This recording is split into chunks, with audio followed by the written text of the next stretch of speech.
we'll welcome people as they join us this morning, Josh, and we'll distribute this in our social media accounts as well. But remind me where you're joining us from this morning. I am at my office in Postville. Very good, very good. And are you getting a nice rain today too? It is. It is a nice rain. These like nice, slow, soaking rains. We've needed these for a while. Yes, we have. Yes, we have. So, and maybe we're not done with them either, right? It sounds like maybe more's on the way too, huh? It looks like our 10-day forecast looked like it was going to be pretty full of rain. Everybody was Yes. mowing their yards yesterday. Yeah, that's right. Yep, that's right. Okay, I see some folks joining us in the audience. Put in the chat, tell us where you are, tell us what your weather is like. If you're, somewhere else, let us know. We like to hear from you all. And I let people know too that we are very happy to be joined by our guest today, and we'll get started in just a minute or two with our lunch and learn. Let's put our trivia question out there for people who have just joined us, Christina. So take a stab at the trivia question while we get started. The coldest day in May in Iowa was recorded on this day, May 2nd, in 1908. How cold was it? How cold was it? So we'll give the answer to that as we get started. My thermometer says a balmy in comparison, 60 degrees here. But in 1908, they had two freezing events in the month of May, which is also very, very strange. So, but this was the coldest day, May 2nd, 1908. So put your answer in the trivia question. Yeah, put your answer to the trivia question in the chat. Yes, that sounds great. Okay, so everyone in the chat, Dave Andrews is saying hello from Nevada, Cornelia Flora. Oh, she's experiencing the rain in Iowa, overcast in Fort Madison. Okay, Kathy is joining us from Glidden. Raining. Okay, Michael says raining pretty good off and on in Northeast Johnson County. Great. Well, we are recording. We're live streaming to IFU's Facebook page, so you all just head over there and you can have this recording immediately. Aaron, get us started, I think. Excellent. Well, welcome everyone. This is the Iowa Farmers Union Lunch and Learn series, and we are so grateful to be joined today by Jeff Dansdill. He's the chairperson of the Iowa Farmers Market Association Board, and we'll have a great conversation about the start of the farmers market season. So thank you for being with us, Josh. It's great to have you here. Yeah, my pleasure. Happy to be here. We're going to do just a quick announcement, and we'll do the answer to our trivia question before we get started.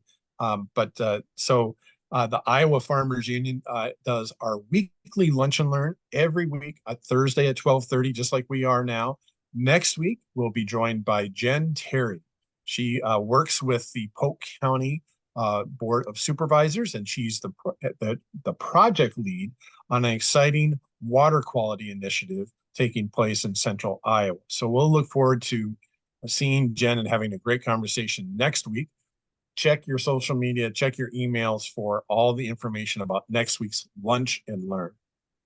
I'll give you the answer to our trivia question. Our trivia question was asking today in 1908, May 2nd, 1908. It was the coldest recorded day in May. How cold was it? And the answer was 13 degrees in western Iowa. That was the coldest recorded temperature in the month of May. They had two freezing events that year, a very, very strange month. And we have a much nicer day, a nice rainy day to talk about the farmers market season. And we're so glad that Josh is joining us today. Josh, we really appreciate all of our farmers markets around the state, and the timing couldn't be better for us to have this conversation about the upcoming farmers market season. So thank you for joining us today. We really appreciate it. Yeah. Thank you, Aaron. Yeah, happy to be here and perfect timing. I mean, right as the start of the season here. I just went to my first farmer's market yesterday. So Oh, season has already started. Right, and I'll pull my screen up here. Hopefully everybody can see that. we sure can. That looks great. Perfect. And they told me to share some pretty pictures, and I was like, farmers market's pretty easy to share some pretty pictures. So like I said, I'm super happy to be here today, talk about farmers markets. I love farmers markets. I have been to many over the years and happy to talk about them today. This farmers market here is in Independence, Iowa. So I am here representing as the board chair for the Iowa Farmers Market Association. The Iowa Farmers Market Association is a nonprofit entity that's in Iowa that formed in 2002, so 22 years ago. I have our mission up there on the screen, and we primarily work to educate farmers market managers and vendors and all stakeholders associated with farmers markets to try to help, support the numerous farmers markets that we have across the state of Iowa. Farmers markets can have some tricky ins and outs with different food and health regulations and vendors and businesses and everything in between. So trying to cover everything as we can. We are a board of volunteers. Here is our board from last year. We have some folks that have stepped down, some have stepped up, but again, it's a volunteer board of about 7 to 9 board members that help put together our annual workshops and a few other events. I myself, like I said, I'm Josh Dansdill. I work for Northeast Iowa Resource Conservation and Development up in Northeast Iowa. My office is in Postville, and we do a lot of, if you're not familiar with RC&Ds, it used to be across the entire state of Iowa, across the entire country. Now there's a few left over the course of the years, and we work primarily up in the 5-county region in Northeast Iowa and do a lot of projects from community projects of tourism to trails to watershed work to local foods to byways. Every RC&D is different, and ours works in a variety of different capacities. I live in Decorah, and I am the board chair for the Decorah Farmers Market Manager in my other spare time for the last 10 years and love attending the markets. I attended the markets as a small child, and I always thought that all the vendors just kind of showed up on the right day at the right time, and it just kind of worked out. Over the last 10 years, I found out that's not how it works. But it takes a great group of people and some passion, and the Iowa Farmers Market Association board has a number of those. Some of the events we do put on to help educate folks, let people aware of that, is we put on an annual workshop that takes place in the second weekend in February, typically down in Ames at the Gateway Center. It's a one-day event that has a smattering of either public agencies and state agencies and farmers markets, vendors and market managers from across the state, tourism folks as well have been recently invited.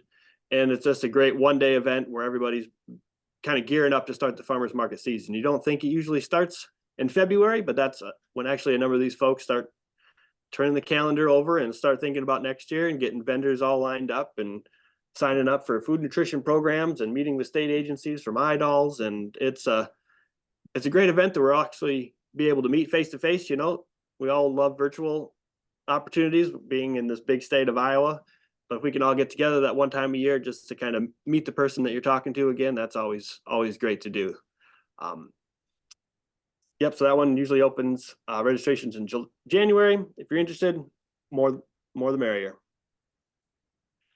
Some of the other work that I've been doing with the RC&D and the Iowa Farmers Market Association I was promoting is a market manager handbook. So we found out through the association that, being a vendor is great, and then being the market manager is a different story. So market managers across the state of Iowa are typically there's a lot of volunteer ones out there, and then there's others that just do it very part-time. A lot of them have never run a market before. So this was developed. It's a 100-page market manager manual that goes through a lot of the different scenarios in Iowa. It's all Iowa specific, references all Iowa folks, and kind of talks about what their setup is like for how the market is organized and works through the whole season again. So we're starting in February and all the way through all things that might happen to you. So any of the insurance questions, the recruiting vendors, to how do I work with my city, to how do I organize and lay out my market, and all of that is talked through this 100-page document. We tried to make it bright and colorful, easy to read. And again, a lot of the stories and inspiration and experience from other vendors and market managers in the state of Iowa are in the book. And then our other side over here, we have some handouts. So we noticed talking to market managers from across the state, they're like, we have a lot of questions that everybody asks me every single time. It would be great if there's a one-page handout that just talked about, I have the example here of insurance, or, how do I set up my booth, or how do I work on branding for my individual business. All the vendors that are there are individual business owners. So you're pretty much creating your own little main street every single farmers market day. And so these 12 handouts were developed front and back to kind of tackle those very specific questions that they've been hearing over the course of, their tenure as the market managers. All these materials were created, drafted. They're all online and available for free for download. So anybody can access. So I know the link was shared in the chat. And if you needed more information about those, happy to talk about it. So one of the things we're just stepping into now, when COVID happened, we transitioned everything online for their annual workshops. We also are starting to move into Iowa Valley RC&D had been graciously running these market manager meetups for the last few years.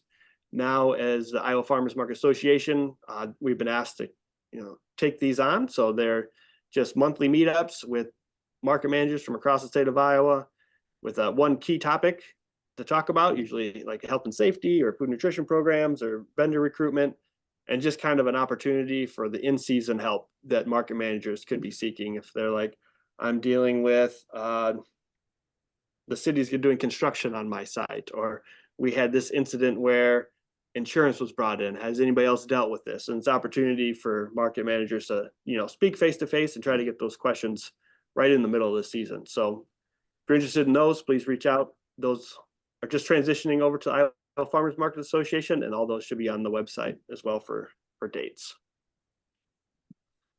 All right. And then one thing I want to touch on today is how can everyone help the farmers market? How can what can be my role? What can I do? One of the things I always tell folks is just go. Markets across the state of Iowa, there's hundreds of markets across the state of Iowa. Every single one is different. They're all made up of different vendors and different community members and different locations. And they all just want people to go there. They're all open and welcome to everybody.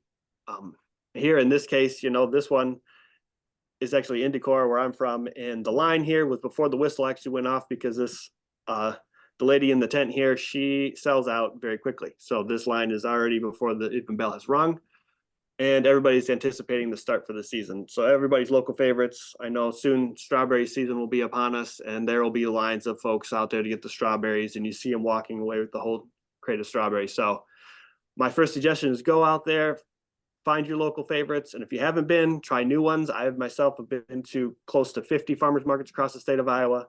Like I said, they're all different, and they all have different opportunities, different goodies, different treats, and go out there and then share. So the other thing that all farmers markets need is a little marketing help, get people out there to go. So if there are some local treats that are your favorite, tag them on social media, tell your friends about it. We did a local survey, and we found that over 70% of the folks that are attending the farmers market just hear about it from word of mouth. So if there's something out there that you love, and you can, like, there's a soft pretzel one right next to this one too. They're delicious. And just go tell folks about it. And you're like, hey, have you tried those? They're good. Just that little nudge sometimes is enough for people to end up stopping down at the market. And markets, big and small markets. There's Des Moines and Cedar Rapids, and a smaller market in Northeast Iowa here again. They all offer something different. All are welcoming to people. Come down, have a good time, stroll through, spend some time talking to the vendors, hopefully purchase some products. And again, just to get out and about on those other days and just seeing what's out there. A lot of them also are great community connections. So we're finding that a lot of community partners are partnering with the farmers markets. And if you run a nonprofit, or if you're working with another county conservation or other different events that are going to be happening, ask your farmers market if you could attend. Could I have a booth? Can I come down? And a lot of times markets are looking for those things that are different at different times of the year. It's a long season. If it starts now and goes all the way through October, there's a lot of weeks. So trying to have different folks and different partners involved, more the merrier, more hands are always great. also for these markets, they have market manager booths, a lot of them, or setups, and volunteers always welcome. I know a number of folks that offered some of these food nutrition programs. They all need a little assistance running these programs. They need to distribute tokens and booths and reimbursements, and the market manager, sometimes that's a lot for one person to take on. And for those volunteers, I end up hearing it's a great, Saturday morning. If it's a Saturday morning farmers market, be down there with your coffee, and you end up running into so many folks that maybe you haven't seen in a little while, and they end up chatting for most of the day anyways, which is great. Which also helps bring out, the word of mouth of the farmers markets, of being friendly and welcoming folks when they arrive, and that helpful smile and a good morning goes a long ways for these folks. Also on the one here, you can see obviously financial commitments are great. So a lot of farmers markets out there are looking for sponsorships and donations. I'm sure none of them would turn away any sort of donation of money. But again, going back to the part where everyone's influence can be easily done and everybody could find their own opportunity to do it, is to go out there and support these farmers and producers that are going to these farmers markets. That's the main reason, I participate on the board, is to try to help create opportunities for these folks to come down and sell. And it's a real opportunity for, these young entrepreneurs or beginning entrepreneurs to go out there and try to sell their vegetables, try to sell their handcraft goods that maybe they've never done before. They've always just done it as a hobby, and now this is their opportunity with a lower input cost of just being a vendor. Now they get to go down and actually get really great one-on-one feedback from customers. They're like, I know one, I'll get to the next slide here, another producer. We had one producer come down and they made yogurt. And from that point on, they really got a real sense of what yogurt flavors everybody wanted just by that interaction with the customers. So they're like, I really like orange carrots over some blue carrots, and just really the customer interaction between those, what sells and what doesn't sell, and learning a lot along the way of their journey of entrepreneurship. So again, supporting the vendors, that's what makes the markets, and then making sure that they can provide a living or maybe make it full time. And then, as I said, there are other folks out there that have made the jump. So that some of these folks that have attended farmers markets as the young beginning entrepreneur have then now found that they've actually grown so much in their business that they can't go to the market anymore because the demand for their products are so high. Or maybe they tried it and then they worked their way into the head chef and became, more in demand that way. The lady in the center here is actually just nominated to be by the Iowa Restaurant Association as the woman to watch in 2024. And she started at the farmers market and worked at the market for 5 years, selling a variety of different goods and crafting her skills, and now that has boomed into something for her. So again, going out and finding these new products. The lady on the left on my screen, she sells cricket flowers. So she raised crickets, and you're like, oh, that's new and unique, and trying out these different opportunities that might be hard to advertise and market, but the farmers market provided the opportunity for them that worked out well for them to try. The other suggestion I always have is the market season is long, like I mentioned before. So starting now, soon the strawberries and the greens are out from all the greenhouses, and it'll go all the way through October, and the produce will keep on coming. So we always encourage folks that the excitement and the buzz about the start of the season is great. And how can we keep that buzz and excitement and keep going throughout the whole season? Because these growers are growing the whole time, not just at the beginning. So thinking about the market as a weekly event and trying to build up to put that in your schedule on a weekly day.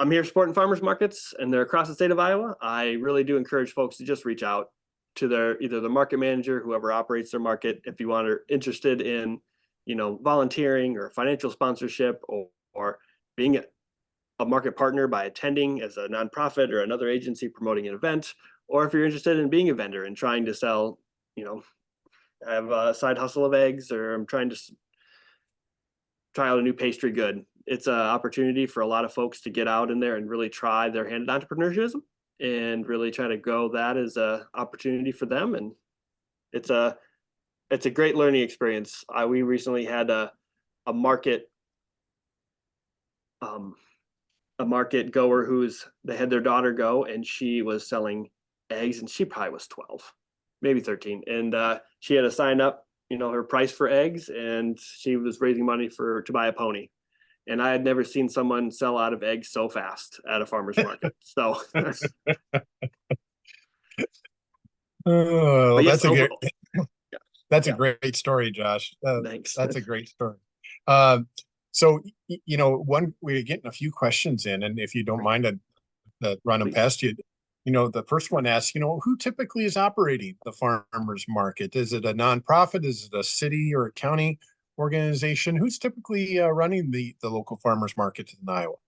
Right. So that was the first question we asked folks when we did that book, and depends on the situation. Everyone is a little different, but the majority of them end up being either groups or kind of their own entity and run by a market manager. You see a lot of other chambers out there running their farmers markets, some city departments as well. So everyone's a little different, but they all kind of operate the same way. Okay, well, very good. So another question asks, what's the relationship between the farmers market, the farmers market vendors, and the Choose Iowa program, the marketing program through the state of Iowa Department of Agriculture? Yeah, so that's a great question. And we've recently been we've had Beth Romer on at the workshop the last few years to try to get, that interest and knowledge there. So I think we're seeing, well, I can only speak for myself. So the markets that I know of, there are a few vendors that are now, certified to sell and put that on some of their packaging. I do see that as kind of like the next tier. So those farmers market vendors that may have been coming to the market for 10 years or 5 years, really getting a good foothold on what they're doing. They know their production levels, they know what they're selling it at, and they really see the Choose Iowa opportunity as a marketing opportunity for themselves to increase sales. If they're looking to go to sell some of their stuff to a grocery store or selling their stuff to a restaurant, and if they can really use that opportunity to promote themselves as something that is certified Iowa and Iowa grown and working through the Choose Iowa program, I see that as a great opportunity for some of these vendors that have done for a little bit. They're past that rookie stage and they're ready to see other opportunities. But I think the younger ones and the beginning vendors also would be very happy to do it. It's just sometimes it's a little much for some of them. So there's a lot going on. Sure. So we had a question that also asked about the Double Up Food Bucks program and how that might relate to farmers markets. How do those programs interact? Yeah, great question. So there are a few farmers markets across this. I couldn't have the number, I wish I did, of farmers markets that are participating in the Double Up Food Bucks program. You need a few requirements to have the system set up in place that you could accept SNAP and have a script system, the wooden nickels typically that are kind of done through a market manager booth. So when I talked about the information booth needing volunteers, that's typically one of the bigger demands for the volunteers. Two of the markets that I work closely with are running Double Up Food Bucks, and have the Decorah one itself has run Double Up Food Bucks probably for 7 years now since the start of the program. And it has been a great success for that market, just bringing opportunity there, because that market has it's a grower only market. So if you grow it, you sell it, you got to be within 100 miles of the market to sell there. So it's all within Iowa, and so it's all Iowa grown product. So it's a really great opportunity for those folks that have Double Up Food Bucks, that they know their money is good with any of those, as long as it's a qualifying product. And yeah, I couldn't say enough good things about that program. It's kind of a win-win-win. It's all coming to the market, all these little small local vendors. So yeah, great product.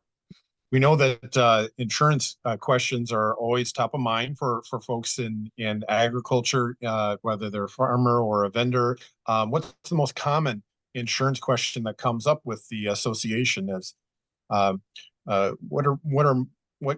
What's the biggest question regarding insurance with the Farmers Market Association? Yeah, besides the question of do I need it, and then the answer of yes, you hear some of the stories from. So I'll speak to there's the two different types of insurance. You have the vendor insurance, and then you have the market insurance itself.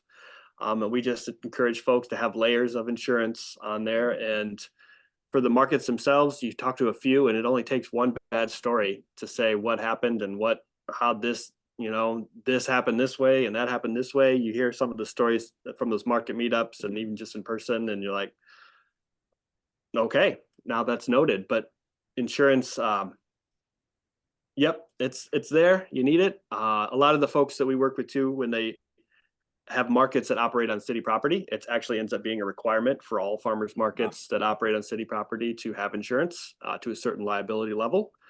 And then a lot of markets, because of that, then require their vendors to have a liability insurance as well. So you can't avoid it. It's just something to have the open discussion and tell them it's out there. You got to do it, and here's how to do it. And yeah.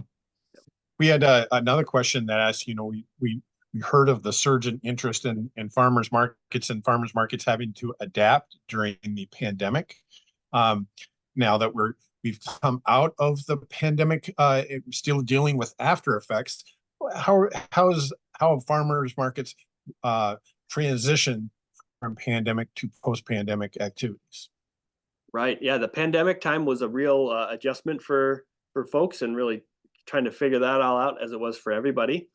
Farmers markets, I think in general, saw a bigger decline in the number of vendors in the year of and the year after. Since then, I've heard from a number, and I've seen myself a good increase in the number of vendors and those taking the opportunity to become entrepreneurs and go out there and try out the farmers market. Yeah, from there, I think we had a strength in the number of partnerships. I think, a lot of folks saw the local food, the opportunity to buy local food during a pandemic was still there, and how, these folks, this is their living too. And how can I support you? And how can you support me? And I know where my food was coming from, and I know then you try it, and it's like, oh, this is really good. And so yes. the local and fresh, the fresh part is always very noticeable. And I think that has kind of continued, but I think that's been on the partnership side. I think people then came down and they're like, oh, I didn't know, so-and-so was a vendor. And they're like, yeah, I've been making pies here for 20 years. And they're like, oh, I didn't know. And so some of those things you still kind of, how they happen, and it just doesn't matter. And then people are still going, which was great. Well, great. Well, this has been a super conversation, and we encourage people to get the information about the Iowa Farmers Market Association, and to contact Josh with other questions so that this conversation can continue. We are heading into some prime time for farmers markets opening around the state. And you say it'll stay busy all the way through October. Is that correct, Josh? Yep. And the best way to get involved with the association is to reach out to you as chair of the board, and or otherwise to contact their own local market. Yeah, yep. I'm happy to talk with folks, or if there's someone on that list, you're like, oh yes, I know Bob, and like reach out to Bob, and yeah, anyone on the board, they're all excellent, and I encourage you to reach out to anyone that you would know. Well, very good. All right. Well, Josh, thank you so much for the time today. This has been a super time to have this conversation about farmers markets, about their tremendous impact for Iowa farmers and for Iowa rural communities. So thanks again for your time. Yeah, thank you. Thanks for having me. This has been the Iowa Farmers Union Lunch and Learn series. We do this as a weekly outreach to our members and to the general public to talk about issues important to family farming, sustainable agriculture, and thriving rural communities. If you haven't had a chance to join the Farmers Union, do so today. Go to iowafarmersunion.org, become a member of the Iowa Farmers Union, advance the goals of creating a more equitable and just food system. Our Lunch and Learn next week will feature Jen Terry. She works with the Polk County Board of Supervisors on an exciting new water quality initiative in central Iowa. So watch your email inbox and your social media connections for the details of next week's Lunch and Learn. Well, thanks again, Josh. Christina, thank you as always for making all of our activities happen here on Lunch and Learn for the Iowa Farmers Union.